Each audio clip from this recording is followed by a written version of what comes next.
ايه اكتر سؤال بيجي لك على السوشيال ميديا او وات ايفر من اي حد وانت حابب توصل اجابته لكل الناس؟ اكتر سؤال بتسال لي اكمل كليه ولا اسافر احسن. تمام، ده خاص بالشباب بتوع المعهد. طبعا احنا عندنا حلين اتنين انت ممكن تشوف الانسب بالنسبه لك، زي ما انا قلت في اختيار الدول اللي اسافر ولا لا. ليه؟ عشان انت المفروض ان انا ممكن اخد سنه او سنه ونص لغه الماني واسافر، وهناك هعادل وهيبقى وجهتي المانيا بس مش هعرف اروح اي بلد تانية. وبقى انا كده بدل ما اخد 4 سنين ماجستير بكالوريوس تمريض، خدت سنه ونص لغه ولكن بقيت زي الاخصائي في المانيا. طب البلان بي بقى ان انا مش عايز أسافر، مش هعرف اسافر دلوقتي، او انك انت المانيا كواجهه هي مش مناسبه ليك كسفر. يبقى الحل الثاني انا بقول لك ان انت مهما تدفع مصاريف سواء في جامعه خاصه او برنامج من الاهليه، ما هو ما يساويش حق تذكره الطيران اللي هتسافر بها الدوله تاخد فيها البكالوريوس. طبعا انت عندك تركيا وعندك السودان وعندك اعتقد ماليزيا او حاجه زي كده ممكن تاخد بكالوريوس التمريض. وممكن تقيس على كده كمان امريكا. يعني امريكا الناس كلها بتاخد هناك لحد التعليم اللي هو المتوسط اللي هو المعهد عندنا، وبيشتغلوا بيه وامورهم تمام، ما فيش اي مشكله. ليه؟ عشان الكليه عندهم هناك غاليه جدا. يعني انت في السنه ممكن توصل من 40 ل 60 الف دولار، 40 ل 60 الف دولار في السنه، فاضرب في طيب 4 يعني انت سنوات مع انه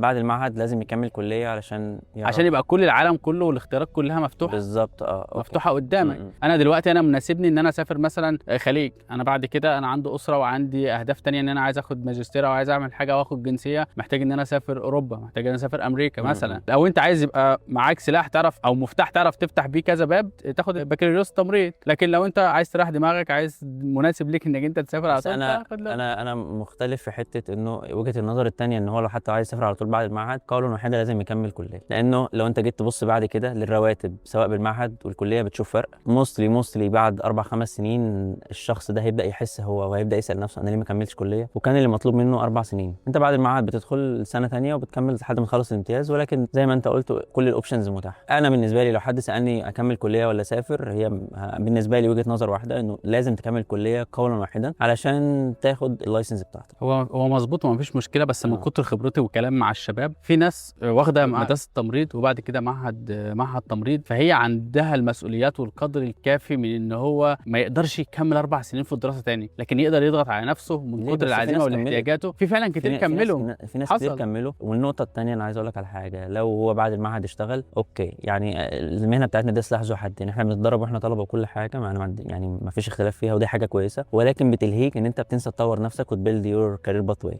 طيب بعد المعهد انت خلصت، جالك مستشفى حكومه وشغال في مستشفى برايفت صغيره، لان دي سيتويشنز كتير حصلت، فانت بدات تشتغل وبدات مبسوط بان انت بيدخل لك فلوس، وصلت ل 35 لقيت نفسك ان انت محلك سر، ما ترقتش، ما فيش اي مشكله خالص، ولكن انت هترجع تندم. فلما تيجي تروح تبقى تخرج بره الدايره اللي انت كنت فيها وقافل نفسك عليها، هتبدا تاني، تبدا من الصفر، عايز تدخل مستشفى كبيره، عاوز تسافر، عايز كذا اند سو.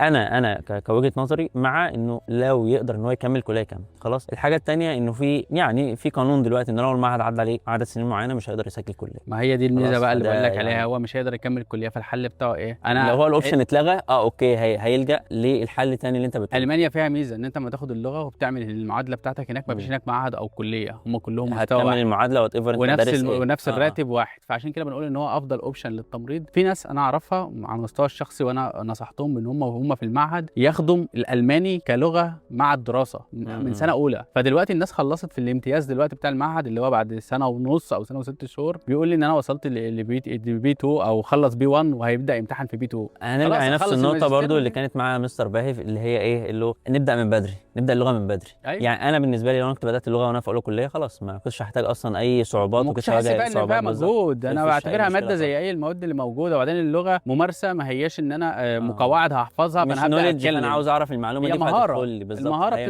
بتتعلمها بالتكرار. بالظبط.